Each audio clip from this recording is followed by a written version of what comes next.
오늘은 마태복음 9장 1절에서 8절을 보겠습니다. 중풍병자를 고치신 예수님. 예수님은 자신을 따라야 하는 이유를 설명하시고 있는데, 예수님은 우주 만물을 창조하시고 다스리는 분이시며 심판자라는 것으로 자신을 따라야 안전하게 하나님 나라에 들어가게 된다고 말씀하시고, 사람들은 예수님이 하나님의 아들임을 알지 못하지만 귀신들은 알고 있다며, 예수님을 따르면 귀신도 떠나가 심판을 받지 않고 하나님 나라에 들어가게 된다고 말씀하셨습니다. 그리고 오늘 본문에서는 세 번째로 예수님을 따라야 하는 이유를 설명하고 있습니다. 죄를 사하시는 권능이 있는 분이 예수님이시며, 죄사함을 받은 믿음은 하나님의 선물이라는 것입니다. 본문 1절에서 2절을 보겠습니다. 마태복음 9장 1절. 중풍병자를 고치시다 예수께서 배에 오르사 건너가 본 동네에 이르시니. 마태복음 9장 2절. 침상에 누운 중풍병자를 사람들이 데리고 오거늘 예수께서 그들의 믿음을 보시고 중풍병자에게 이르시되, 작은 자야 안심하라, 내 죄사함을 받았느니라. 침상에 누워있는 중풍병자를 사람들이 데리고 예수님께로 왔다는 것입니다. 요한복음 5장에 보면 38년 된 중풍병자가 있는데, 베데스다라는 못에 물이 동일 때에 먼저 들어가지 못해 병을 치료함을 받지 못하는 병자를 예수님이 고쳐주시는 말씀이 나옵니다. 또 광야 40년 생활을 마친 이스라엘 백성에게 광야 생활을 시작할 때부터 마칠 때까지 항상 악을 행했다고 하나님은 말씀하십니다. 이 말씀은 이스라엘 백성이 약속의 땅인 가나안 땅에 들어갈 자격이 없다는 것으로 38년 된 중풍병자의 모습과 동일한 모습입니다. 본문에서도 본인 스스로 예수님께 나오지 못해 침상에 누운 상태로 사람들에게 들려서 나오게 된 중풍병자의 모습과 동일한 것입니다.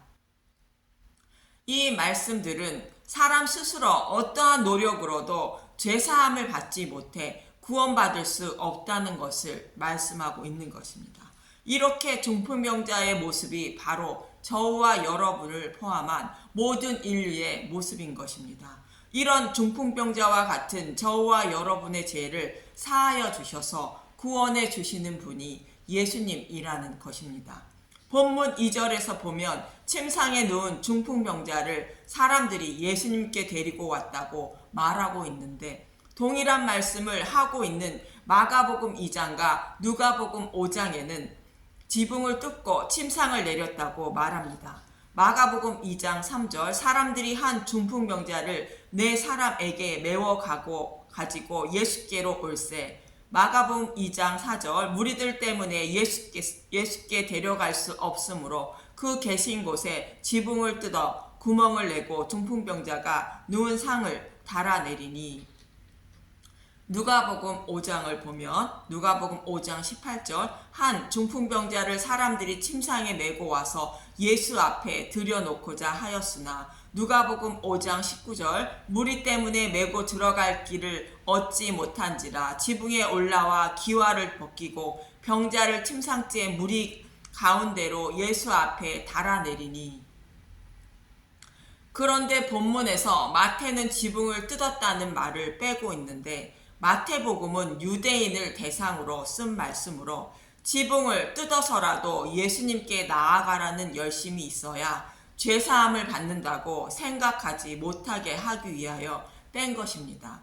유대인들은 하나님 앞으로 나아가기 위하여 율법을 지키는 것뿐만 아니라 율법의 장로의 유전을 반드시 지켜야 한다는 하나님 앞에 자신의 열심을 드러내고 있었던 것입니다. 유대인은 하나님께 열심을 보여야 하나님이 기뻐하신다고 생각하며 율법을 모두 지켜 자신의 의를 이루어 구원을 받는다고 생각하고 있기 때문입니다. 저와 여러분도 예수님께 나아가기 위하여 지붕을 뜯는 열심이 있어야 구원을 받는다고 생각하신다면 잘못된 생각임을 말하고 있습니다. 본문이나 마가복음, 누가복음에서도 예수님께 나아가려는 열심을 나타내는 것이 아니라 예수님이 제사함을 주시기 위하여 오셨다는 것을 강조하기 위한 문맥이기 때문입니다. 또 제사함을 받는 믿음은 나의 의지나 뜻으로 믿음에 이르지 못하고 하나님이 주시는 선물이라는 것을 성경은 말씀하고 있습니다. 에베소서 2장 8절에서 9절을 보겠습니다. 에베소서 2장 8절 너희는 그 은혜에 의하여 믿음으로 말미암아 구원을 받았으니 이것은 너희에게서 난 것이 아니요 하나님의 선물이라. 에베소서 2장 9절 행위에서 난 것이 아니니 이는 누구든지 자랑하지 못하게 함이라. 나의 어떠한 행위로도 죄사함을 받아 구원을 받는 믿음에 이르지 못한다는 것으로 믿음은 하나님이 선물로 주셔야 구원을 받을 수 있다는 말씀입니다. 그래서 내가 자랑할 것이 아무것도 없다는 것입니다. 출애굽한 이스라엘 백성들도 의로운 행위를 통하여 약속의 땅에 들어간 것이 아니라 믿음을 선물로 주셔서 약속의 땅에 들어간 것입니다. 이스라엘 백성들은 40년 광야 생활을 마쳤는데 여전히 악을 행하고 있다고 말씀하시고 있습니다. 신명기 9장 7절 너는 광야에서 내 하나님 여호와를 경노하게 하던 이를 잊지 말고 기억하라. 내가 애굽 땅에서 나오던 날부터 이곳에 이르기까지 늘 여호와를 거역하였으되 그들을 가나안 땅으로 인도하지 않으시면 하나님의 이름이 더럽혀지므로 그들에게 믿음을 선물로 주셔서 죄사함을 받게 하시고 약속의 땅으로 인도하신 것입니다. 신명기 9장 5절 내가 가서 그 땅을 차지함은 내 공의로 말미암음도 아니며 내 마음이 정직함으로 말미암음도 아니요 이 민족들이 악함으로 말미암아 내 하나님 여호와께서 그들을 내 앞에서 쫓아내심이라. 여호와께서 이같이 하심은 내 조상 아브라함과 이삭과 야곱에게 하신 맹세를 이루려 하심이니라. 그런데 광야 이스라엘 백성이 항상 악을 행한 이유를 신명기 29장 4절에 이렇게 설명하고 있습니다.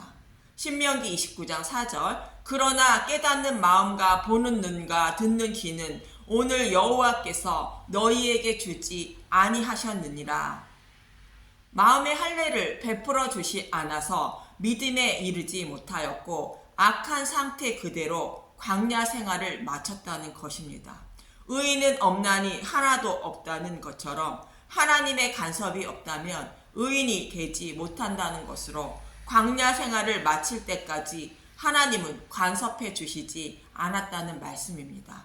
저와 여러분에게도 하나님이 간섭해 주시지 않으시면 믿음이 없는 악한 상태 그대로 신앙생활을 마치고 지옥으로 들어가야 하는 모습과 같은 것입니다.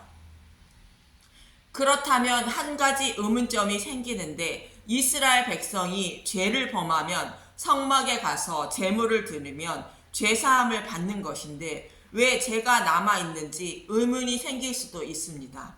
그런데 성막에서 드리는 제물로는 예수님의 모형으로 죄인들의 죄를 사함 받을 수 없다는 것이며 히브리서 10장 1절 율법은 장차 온 좋은 일의 그림자일 뿐이요 참 형상이 아니므로 해마다 늘 드리는 같은 제사로는 나오는 자들을 언제나 온전하게 할 수 없느니라. 그래서 죄를 사하여 줄 참 형상인 메시아 오심을 소망하게 하시기 위하여 제물을 드리라는 것입니다. 그래서 예수님은 내 집은 기도하는 집이라 말씀하고 있으며 마태복음 21장 13절에 그들에게 이르시되 기록된 바 내 집은 기도하는 집이라 일컬음을 받으리라 하였거늘 너희는 강도의 소굴을 만드는도다 하시니라. 또 에스겔서 20장 25절에서 26절은 하나님이 이스라엘 백성에게 망하게 하는 율법과 성막을 주셨다고 말씀하고 있습니다. 표준 새 번역으로 읽어드리겠습니다. 에스겔서 20장 25절 그래서 내가 그들에게 옳지 않은 율례와 목숨을 살리지 못하는 규례를 지키라고 주었다. 에스겔서 20장 26절 나는 그들이 모두 맏아들들을 제물로 바치도록 시켰고 그들이 바치는 그 제물이 그들을 더럽히게 하였다. 내가 이렇게 한 것은 그들을 망하게 하여 내가 주인인 줄 그들이 알게 하려는 것이었다. 성막에 그들의 맏아들인 예수를 제물로 바치도록 시켰는데 예수를 바치지 않아서 죄가 남아 있었다는 것입니다. 이스라엘 백성들이 제물로 바친 것은 송아지와 양과 염소와 비둘기였는데 그 제물들은 모형이었고 참 형상인 예수를 상징하는 것임을 말하고 있는 것입니다. 그래서 아무리 죄사함을 받기 위하여 성막에 제물을 드려도 예수를 바치지 않으면 죄사함을 받지 못하고 망하고 마는 것이라고 말씀하고 있는 것입니다. 성막에서 제물을 드리라는 것은 장차 오실 메시아를 소망하라는 뜻임을 알지 못하고 제물을 드렸다는 것으로 이는 하나님이 그들의 마음을 간섭해 주시지 않았다는 뜻입니다. 다윗도 밧세바를 범하였을 때 죄사함을 받기 위하여 제물을 드리려 했지만 하나님은 그것을 원하지 않았다고 말하고 있습니다. 시편 51편 16절에서 19절을 보겠습니다. 시편 51편 16절 주께서는 제사를 기뻐하지 아니하시나니 그렇지 아니하면 내가 드렸을 것이라 주는 번제를 기뻐하지 아니하시나이다. 시편 51편 17절 하나님께 구하시는 제사는 상한 심령이라 하나님이여 상하고 통회하는 마음을 주께서 멸시하지 아니하시리이다. 하나님이 원하시는 것은 지옥에 들어갈 죄인임을 아는 상한 심령이라는 것으로 마태복음 8복에서 말하는 심령이 가난한 자를 원하신다는 것입니다. 시편 51편 18절 주의 은택으로 시온의 선을 행하시고 예루살렘 성을 쌓으소서. 시온에서 선을 행하시는 것은 죄인들의 죄를 사하여 주시기 위하여 보내신다는 메시아를 보내주셔서 죄를 대속해 주셔서 하나님 나라를 이루어 달라는 것입니다. 시편 51편 19절 그때 주께서 의로운 제사와 번제와 온전한 번제를 기뻐하시리니 그때 그들이 숫소를 주의 제단에 드리이다. 그때가 되면 하나님이 원하시는 온전한 제사와 번제를 드리게 된다는 것으로 십자가의 은혜와 사랑을 깨닫고 신령과 진정으로 예배를 드리게 된다는 것입니다.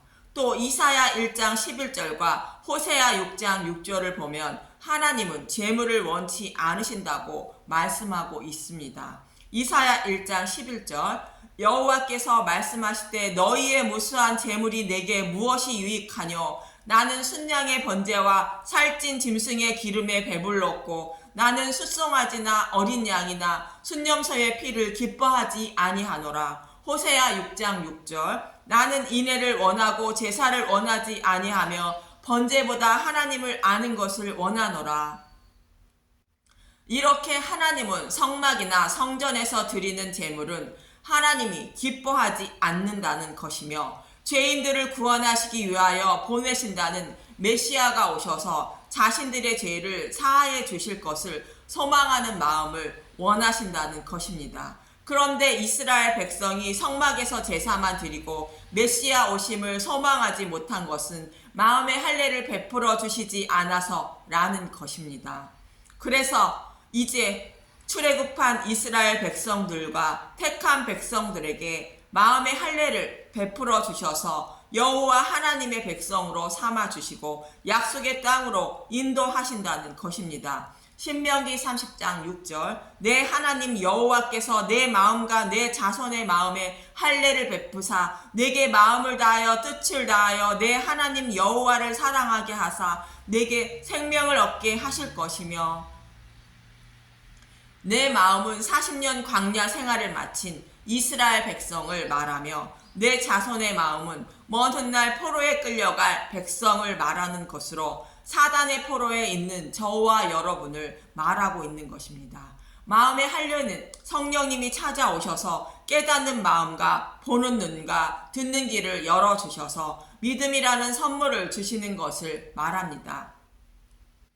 그래서 이스라엘 백성들은 마음의 할례를 받아 약속의 땅으로 들어가게 됩니다. 십자가에서 죽으시고 부활하셔서 하나님 우편에 앉으신 예수님의 모형인 언약궤를 믿음의 눈으로 바라보고 요단강을 건너 약속의 땅에 들어간 것입니다. 여호수아 3장 3절에서 4절을 보겠습니다. 여호수아 3장 3절 백성에게 명령하여 이르되 너희는 레위 사람 제사장들이 너희 하나님 여호와의 언약궤 매는 것을 보거든 너희가 있는 곳을 떠나 그 뒤를 따르라. 여호수아 3장 4절 그러나 너희와 그 사이 거리가 2000규빗쯤 되게 하고 그것에 가까이 하지는 말라. 그리하면 너희가 행할 길을 알리니 너희가 이전에 이 길을 지나보지 못하였음이니라 하니라. 언약궤라는 의미는 지난주에 신명기 10장의 말씀에서 말씀을 드렸으니 그 부분 참고하시기 바랍니다. 이렇게 믿음은 나의 의지와 뜻으로 믿음에 이루고 제사함을 받는 것이 아니라 하나님이 선물로 주시는 것이 믿음이기 때문에 지붕을 뜯는 행위가 믿음의 행위가 아님을 알 수 있고 믿음을 선물로 주셔서 제사함을 주시는 권능을 가진 예수님을 강조하시기 위한 말씀이며 믿음을 선물로 주시기 위하여 지붕을 뚫고 예수님께 나아가고자 하는 마음 또한 하나님이 주신 것임을 알 수 있습니다. 그래서 저와 여러분은 중풍병자와 같은 사람으로 믿음이란 선물로 받기 위하여 간절하게 찾고 구하고 두드려야 하는 것입니다. 참고로 내가 입으로 시인하기 위하여 믿습니다, 믿습니다 라고 한다고 해서 믿음에 이르게 되는 것이 아님을 성경은 이처럼 말하고 있는 것입니다. 본문 3절에서 6절을 보겠습니다. 마태복음 9장 3절 어떤 서기관들이 속으로 이르되 이 사람이 신성을 모독하도다. 마태복음 9장 4절 예수께서 그 생각을 아시고 이르시되 너희가 어찌하여 마음에 악한 생각을 하느냐.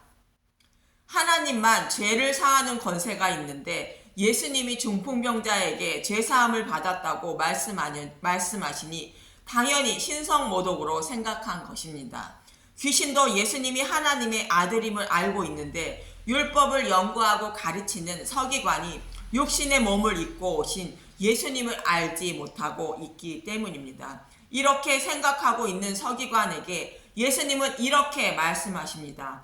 마태복음 9장 5절 내 죄사함을 받았느니라 하는 말과 일어나 걸어가라 하는 말 중에 어느 것이 쉽겠느냐.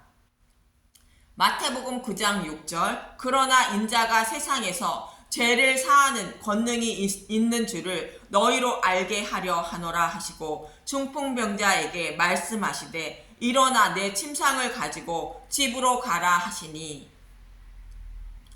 여러분은 중풍병자에게 죄 사함을 받았다는 말과 일어나 걸어가라 하는 말 중에 어느 것이 쉽다고 생각하십니까? 우리 눈으로 확인되지 않은 죄 사함을 받았다는 말이 쉽다고 생각하실 것입니다. 그러나 예수님이 죄를 사하는 권능이 있으신 분임을 알게 하시기 위하여 중풍병자에게 죄 사함을 받았다고 말씀하셨다는 것입니다. 예수님이 죄인들의 죄를 사하시는 권능은 자신이 십자가에 달리시고 죽으시는 고통과 지옥불에 들어가는 고통을 모두 받으신 후 부활하셔서 죄 사함을 주시는 권능을 가지시게 되는 것입니다. 그리고 하나님은 아들이신 예수님께 심판하시는 것을 다 맡기셨다는 것입니다. 요한복음 5장 21절 아버지께서 죽은 자들을 일으켜 살리신 같이 아들도 자기가 원하는 자들을 살리느니라. 요한복음 5장 22절 아버지께서 아무도 심판하지 아니하시고 심판을 다 아들에게 맡기셨으니. 예수님은 자신이 원하는 자의 생명을 살리시고 심판하시는 권한도 하나님은 예수님께 다 맡기셨다는 것입니다. 그래서 예수님은 죄를 사하시는 권능이 있음을 중풍병자의 죄를 사하시는 모습을 통하여 말씀하고 있는 것입니다. 이렇게 중풍병자를 고쳐주시는 말씀을 통하여 예수님이 죄를 사하여 주시는 권능이 있음을 알게 하시기 위한 것임을 알 수 있고, 중풍병자의 믿음도 예수님이 선물로 주시는 것임을 알 수 있는 것으로, 저와 여러분의 믿음도 예수님이 선물로 주시는 것임을 잊지 말아야 하는 것입니다. 이렇게 예수님은 자신을 따라야만 하는 이유 3가지를 말씀하셨습니다. 예수님이 우주 만물을 다스리는 창조주이시며 귀신도 인정하는 하나님의 아들이며 예수님이 원하는 자들에게 죄를 사하여 주시는 권능을 가지신 분이며, 믿음도 예수님이 선물로 주셔야 구원을 받을 수 있기 때문에 믿음이라는 선물을 받아 죄사함을 받고 구원을 받으려면 예수님을 따라야 한다고 말씀하고 있는 것입니다. 저와 여러분이 예수님을 따르는 것도 예수님의 주권임을 잊지 마시고 간절히 구하고 찾고 두드리셔서 모든 분들이 예수님을 따라 구원을 받으시길 간절히 소망하며 기도합니다. 감사합니다.